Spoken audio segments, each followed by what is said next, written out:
พี่น้องสมัยที่เก้าแล้วกับฟิล์มฐานิชดวลเพลงซิงทุนลูกทุ่งดวลเพลงซิงทุนเป็นคนจังหวัดหนองบัวลำพูได้เก้าสมัยแล้วเก้าคำเก้าคูณเก้าตูนเก้าสวดโอ้ยดีใจนะบังลาคำเพลงอีพอว้ายรุ่นอีกแล้วรุ่นทุกสมัยพี่น้องเอ๋ย เพราะว่าคู่แข่งรอบนี้เสียงดีมากๆเลยตั้งแต่ข่อยฟังคนขี้ก็ลุกคนขี้ลุกยากเป็นคุณพยาบาลจากจังหวัดบุรีรัมย์มาลองเพลงหาเงินไปซื้ออุปกรณ์ทางการแพทย์เครื่องมือบัดความดันไปดูแลผู้ป่วยพนาบานั่นน่ะอุ้ยเสียงดีจังร้องคือดูพอลูกแต่ขนชิ้งขนหัวกะลูก ร้องเพลงไส้กับทะเลสไตล์ลูกทุ่งสไตล์ใต้อรไทยไหมไส้กับทะเลไหมป้ากรรมการกระย่องว่าเสียงดีทายทอดอารมณ์ได้ดีไม่โกงคำทุกคำชัดเจนดีพนาวานะพี่เสดิร์ดกะย่องอันคู่ส้มผูกะย่องคู่สลากะย่องโอ้ยมีแต่คนย่อง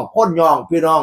โอ้ยตายว่าฟิล์มสิสู่ได้บ่เนาะฟิล์มสิสู่ได้บ่เนาะว่าเฮ้ยเพราะต้องยอมรับว่าคุณพยาบาลเสียงดีมากๆทรายกับทะเลพี่น้องเอ๋ย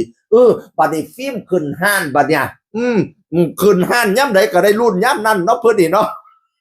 มือดีมือบอกอาจารย์คุณครูกะว่าอยู่เฮ็ดจะแม่นให้คุณจะแม่นเฮ็ดให้ FC ใจหอยใจแขวนว่าซั่นอาจารย์สลาคุณวุฒิผู้สลาบ้านนั่นน่ะได้รุ่นทุกสมัยพี่น้องเอ๋ยแต่ว่ารอบนี้ฟิล์มเสียงดีมากๆผู้ใดสิว่าจังไดก็ตามสร้างค่อยว่าฟิล์มร้องเพลงนี้ได้ดีมากๆเงาะเกี่ยวสาวผลงานเพลงของเบียร์ป้อมป้ง125ล้านวิวแล้วโอ้ยต้นฉบับร้องดีฟิล์มก็ร้องดีพี่น้องเอ๋ยอันลูกลูกเอ๋ยมาพนาวานเสียงมาฟอร์มกลับมาพนาวานนั่นนะพี่เสด็จว่าลูกลูกเอ๋ยนี่มาแต่บางมองมันก็หายไปพนาวานยังบ่เต็มดีปานใดเที่ยลูกลูกเอ๋ยมาดีอยู่เสียงมาลูกลูกเอ๋ยมาแต่บางจังหวะก็หายไปเฉยๆรอลุ้นคะแนนว่าซั่นพี่เสด็จว่าพี่น้องเอ๋ยบัดนี้คู่ส้มผูกก็ว่าเงาะเกี้ยวสาวร้องดีเพราะว่าอันเนื้อเพลงมันเยอะต้องชื่นชมน้องฟิล์มว่าจำเนื้อได้ดีจำเนื้อได้สุดยอดร้องเพลงได้ดีไม่หลงเนื้อมาสันวานั่นน่ะบัดนี้คู่สลากก็ว่าความจริงแล้วเนื้อเพลงมันบ่ยาวแต่ว่า